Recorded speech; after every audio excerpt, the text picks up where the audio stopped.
Hello, and welcome to the Joel Wolfe podcast. Join Joel Wolfe as she recounts her adventures in parenting, reveals her hard-won secrets to a strong marriage, and confides how we can all grow closer to God. You'll cheer at her victories, laugh at her calamities, and most of all, come away with the tools to tame the chaos in your own home with the courage to live life to its fullest, just the way God intended. Don't miss a single episode because life's better here.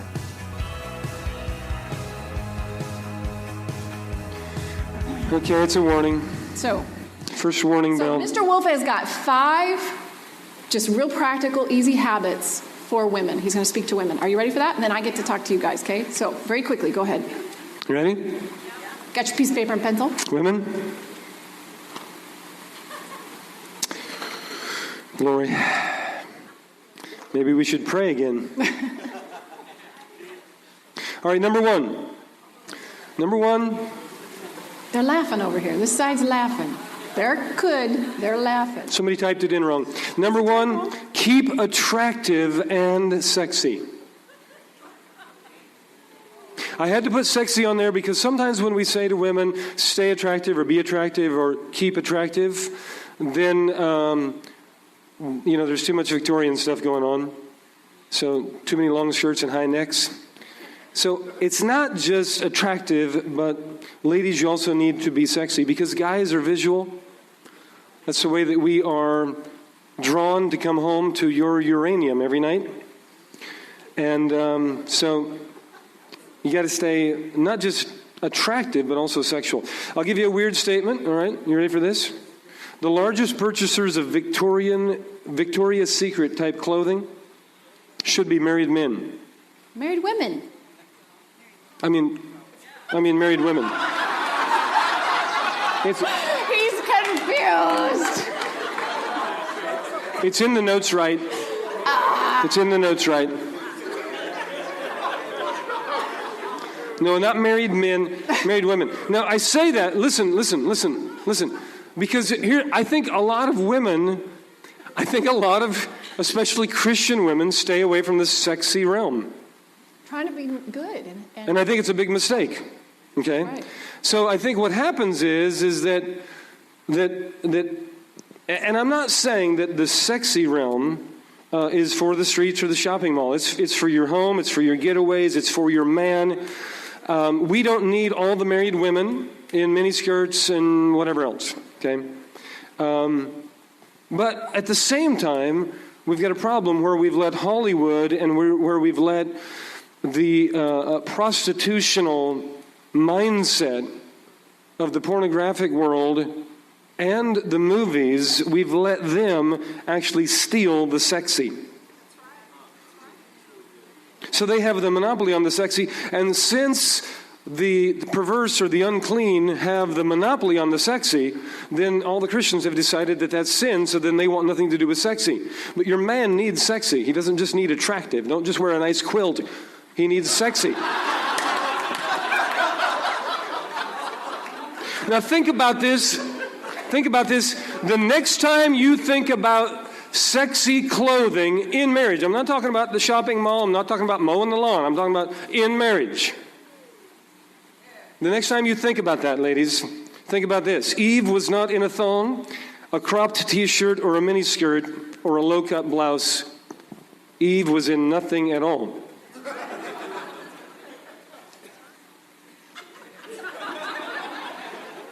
Guys, I didn't say try to picture that in your mind. I just said to the ladies to think about this, okay? All right, so everybody working with me? Okay? She was in nothing and she felt comfortable, she felt alive, and she felt loved. I have no idea how they got work done, but that's the truth. Okay, so God has created the sexy realm for marriage, and Satan has stolen it. And because Satan stole it, we've let him have it, and don't do that. Number 2, think positive about yourself. Don't focus on some strange idea that you aren't pretty, attractive, or sexy enough to hold your man. He married you. Don't let the enemy get a grip on your mind. He chose you. This man chose you. You're the one he wants to be sexy with. You're very attractive to him, and you don't need to be attractive to anybody else. Work what God gave you and be confident that the magnetism will work. Number 3, make yourself always available. Men need lots of release.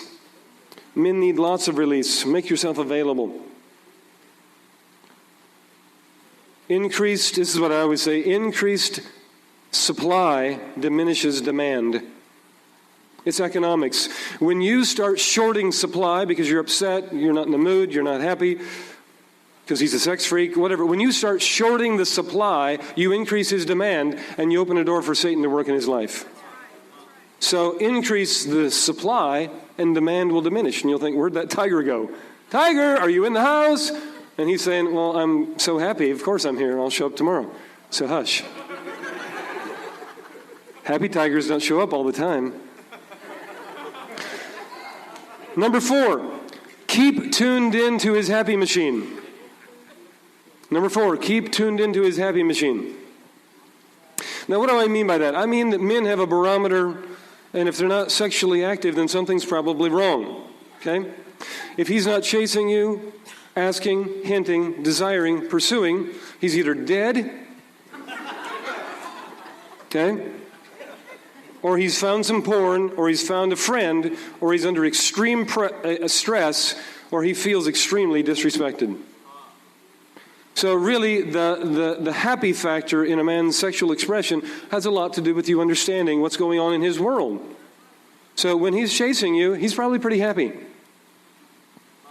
Keep that machine happy. Okay? You with me? Number 5, make him feel like Superman. Just like you, his brain is the most important sex organ. If you make him feel like he's Superman, he'll act like Superman and chase you all over the house.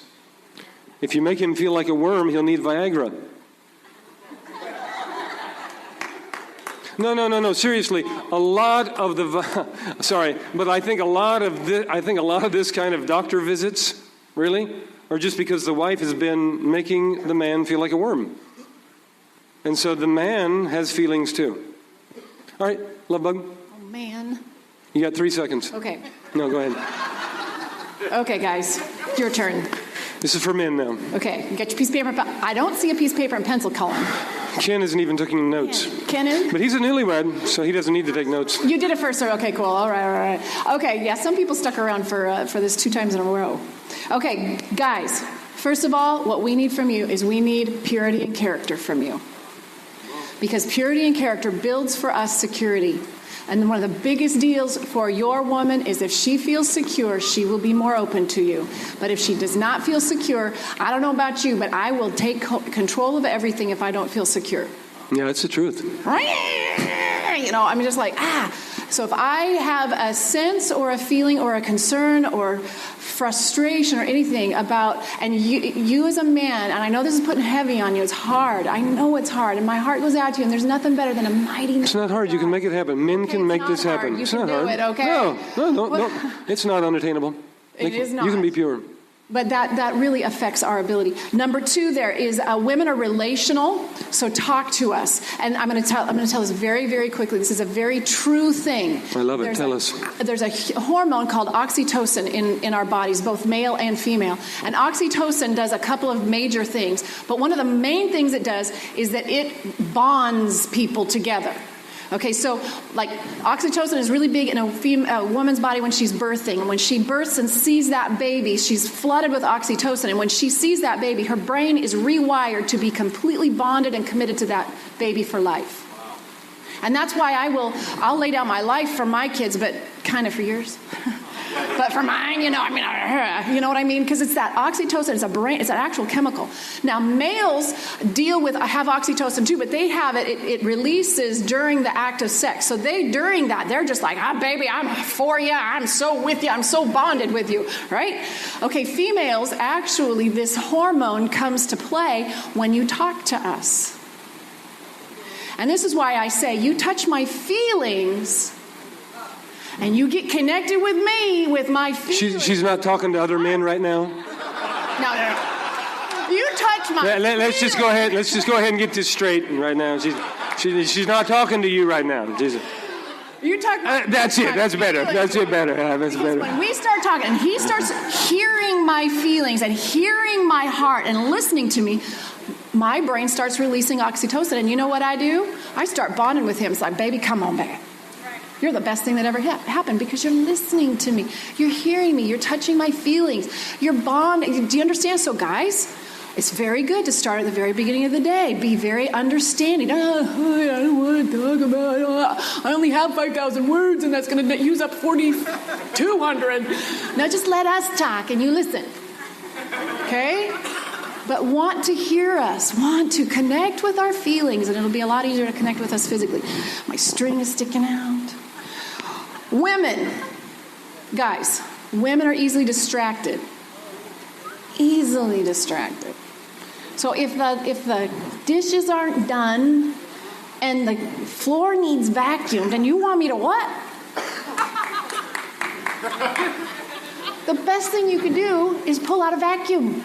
And whenever Dwain's vacuuming, that he is the most sexiest thing I've ever seen. I'm serious. I'm telling you what, this is a big deal. It's not that hard. He's so cute when he does this. When he washes the dishes, he takes like a hand towel, and he flings it over his shoulder. And I'm like, man, that's cute. Man, he's good looking. Help us, Lord. Okay, but on the easily distracted thing too, you remember your brains are like spaghetti. You're thinking of everything.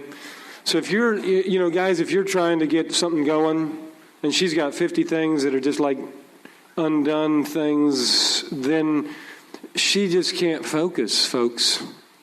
So this is part of why it helps to kind of resolve things and get the house tidy, or get things picked up, or make her little brain happy, and then we can all get happy. Okay.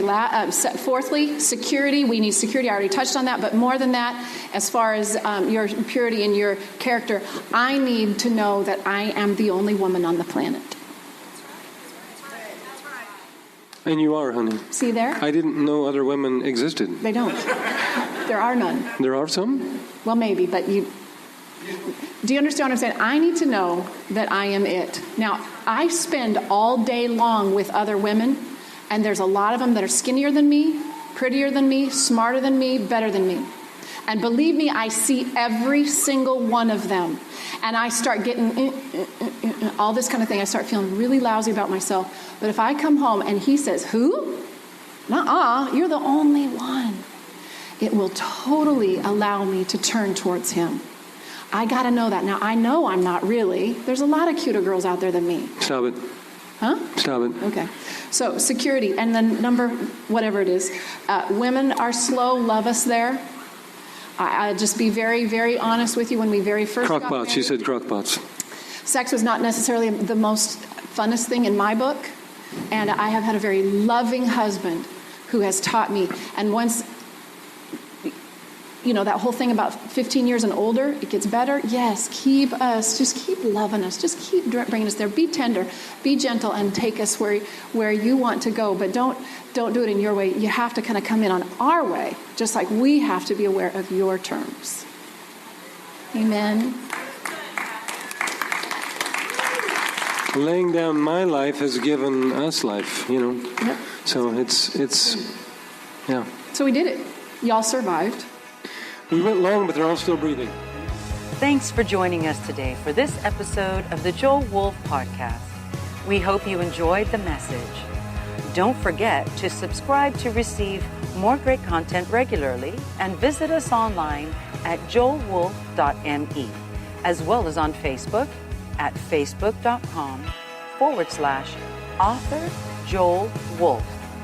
Be sure to check out Joel's latest book, Courage in Chaos, which Dr. Kevin Lehman says inspires both the heart and the head in equal measure. It's available for purchase at her website. Thanks again for listening, and until next time, have a great day.